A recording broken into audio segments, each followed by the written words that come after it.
Welcome to a Telltale Books video. I'm Greg, and I'm going to discuss the overview of the writer Abraham Merritt. We are Telltale Books, bringing you the best in literature, literary topics, and graphic design and bookmaking.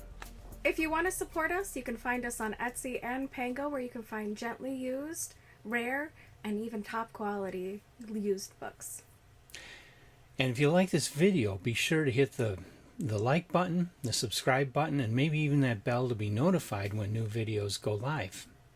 Thanks for joining us. I have already reviewed the first Abraham Merritt short story titled Through the Dragon Glass.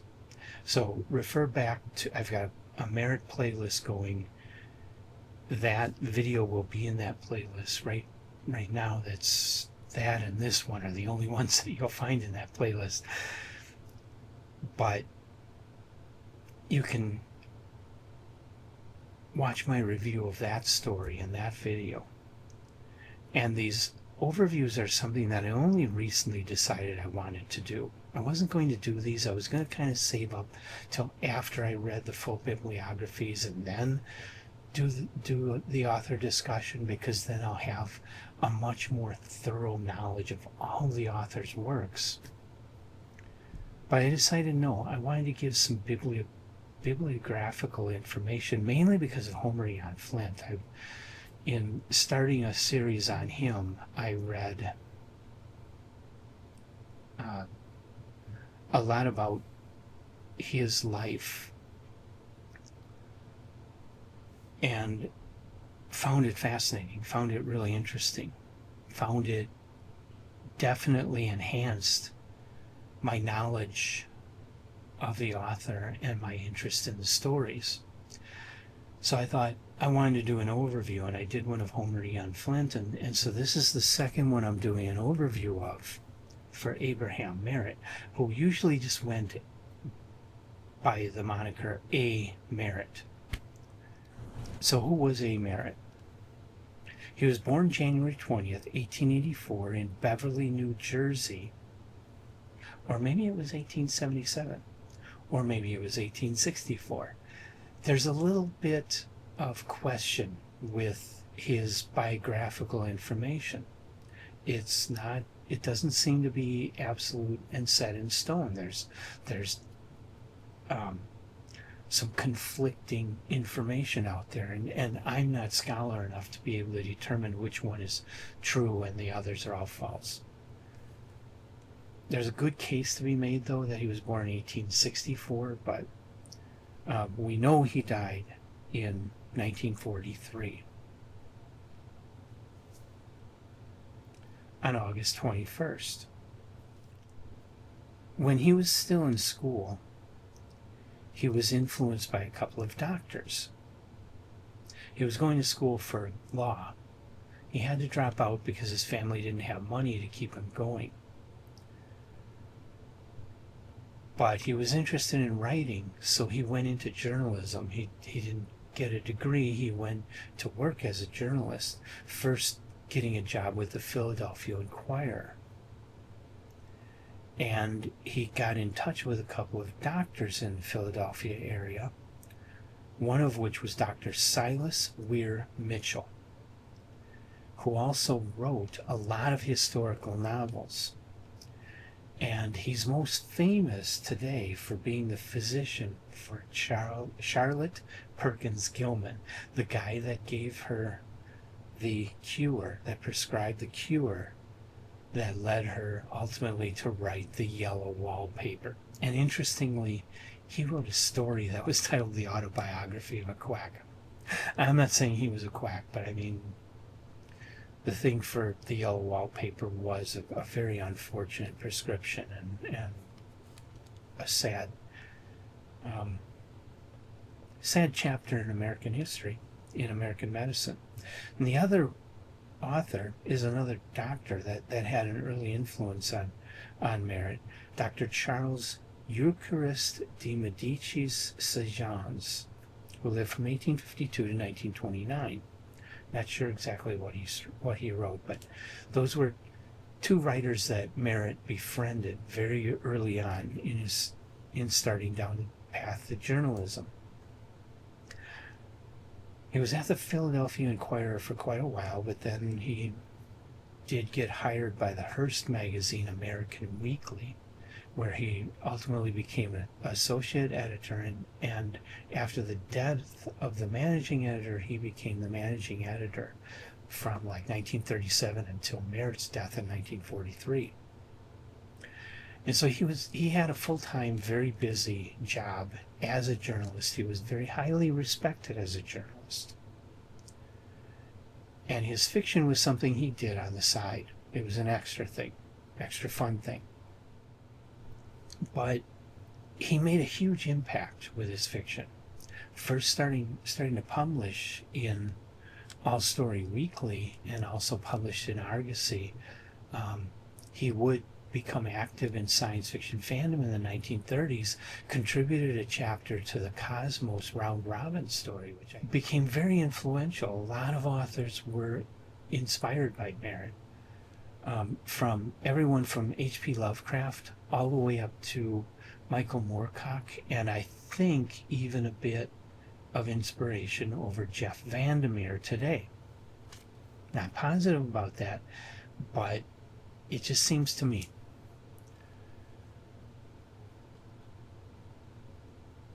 Merritt is said to have had a really strong memory and a deep curiosity about things. He, at one point, well, at many points in his life, he traveled. And at one point, he traveled down to South America, and he joined a number of different expeditions going into the jungles to explore various ruins that had been found, Aztec and Mayan ruins that had been found in Central America. He had a deep interest in botany, especially the plants of the jungles where he had explored, and he even had 2 experimental farms where he was raising a variety of plants. His first trip to Central America, this is not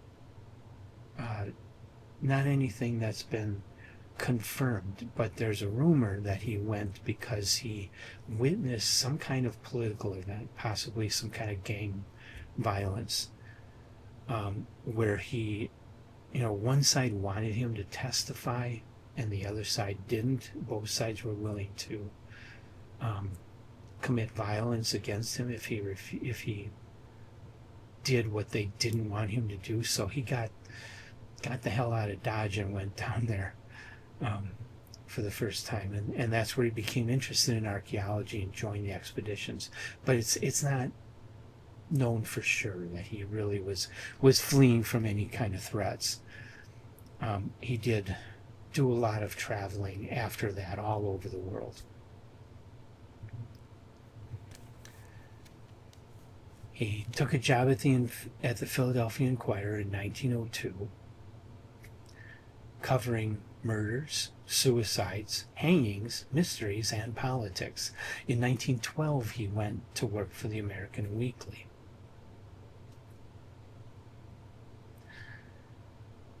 He was an atheist. He had a hobby of keeping bees. He had the experimental farms were in Clearwater, Florida, and Tampa Bay. So he had a summer home so he had a second home down in Florida. He was married twice and had 1 daughter. Died on August 21st, 1943 of a heart attack. And he was inducted into the Science Fiction and Fantasy Hall of Fame in 1999.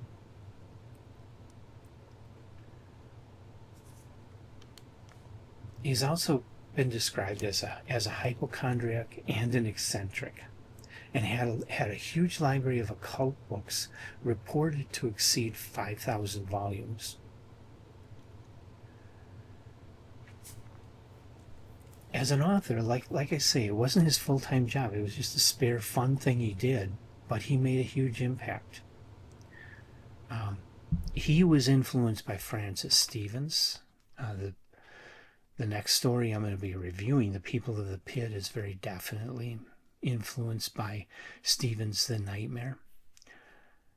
But he himself had a huge influence on a lot of science fiction, fantasy, and horror authors. And he was extremely well known. He was probably the biggest name in the genre during the 1930s. He was the old wise, highly regarded author that all the other authors followed. And so he himself was influenced by H. Rider Haggard, Robert Chambers, Helena Blavatsky, and Francis Stevens. But he influenced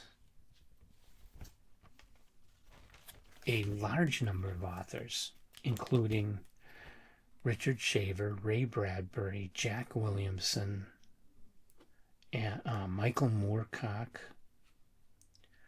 And like I say, I find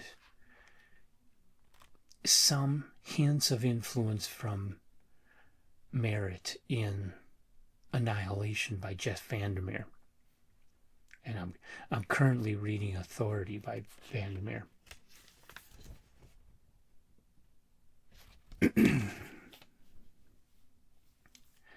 His prose style is the definition of what people refer to when they say purple prose. But it's totally readable. It's very readable. It's just very imaginative, very image heavy, very colorful, as in lots of colors described, lots of adjectives, loved adjectives. He's said to tend towards micro description, but I haven't found, I have a lot to read, but I haven't really found that. He has influenced also H.P. Lovecraft. You can really see the influence in his dream cycle stories. And probably his most famous book today is The Ship of Ishtar, although a couple of his books, Seven Footprints to Satan and Burn Witch Burn, were filmed by Hollywood. Seven Footprints to Satan had a movie made in 1929. Burn Witch Burn was made as the Devil Doll in the late 1930s. So his work has actually been filmed.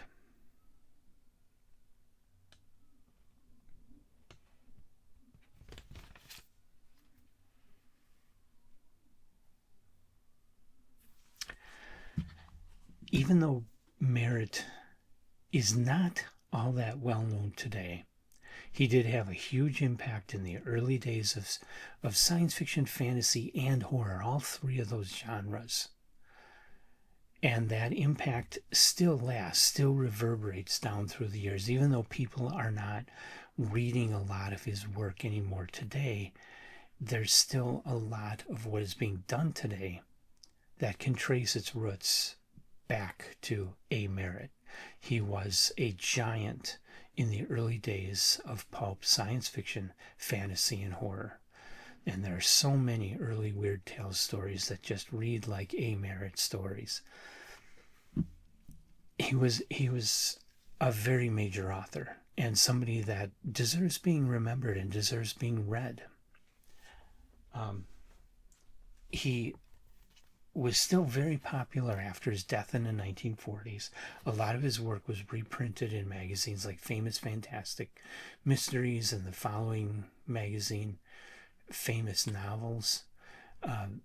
These were reprint magazines that reprinted a lot of Merritt's earlier stories that had been printed in magazines like All Story Weekly and Argosy back in like 1918, 1919. This one has Conquest of the Moon Pool, this issue of Famous Fantastic Mysteries for December 1939, and I have a facsimile reproduction of that magazine. He was kept alive in paperbacks. This one from Avon Books in the 1970s with a beautiful cover. I forget who did that, but I love the cover on this book. And they did a whole series of Merritt reprints in paperback in the 70s, doing all of his novels and this collection of his short stories. And his books were printed as novels. This is a late 1940s edition of The Ship of Ishtar with illustrations by Virgil Finlay. This is called a memorial edition, and the fact that this book has illustrations by Finlay, Merritt was one of the early champions of the work of both Virgil Finlay and Hannes Bach, and he was actually a good friend of Hannes Bach, and encouraged Bach's career and Finlay's career. Finlay illustrated a lot of his work for the magazines like Famous Fantastic Mysteries.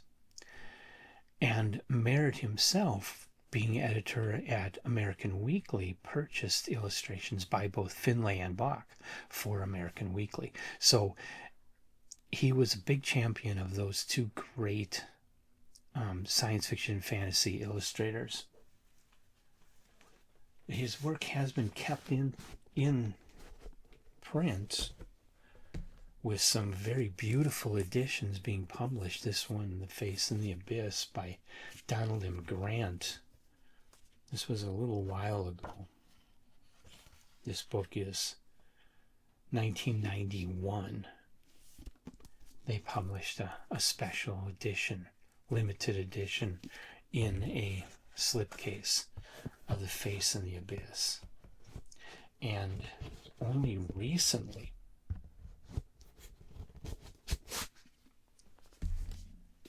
like last year I think it was, Centipede Press published a special limited edition of Burn Witch Burn, which has beautiful illustrations, as do all of the Centipede Press books. They do a wonderful job.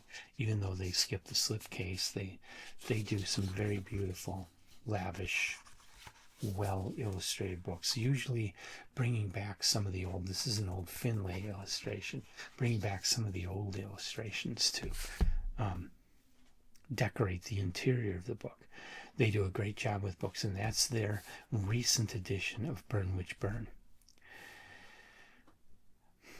Merritt is an important author in the genres and did some really terrific work, worth reading, worth looking up. A lot of it's public domain, so you can go on Project Gutenberg or go into Kindle or Apple Books and look up his work and find some free or very inexpensive editions of his work and read it without much problem. Or like I say, you can find some very nice limited editions being published even today of Merritt's work.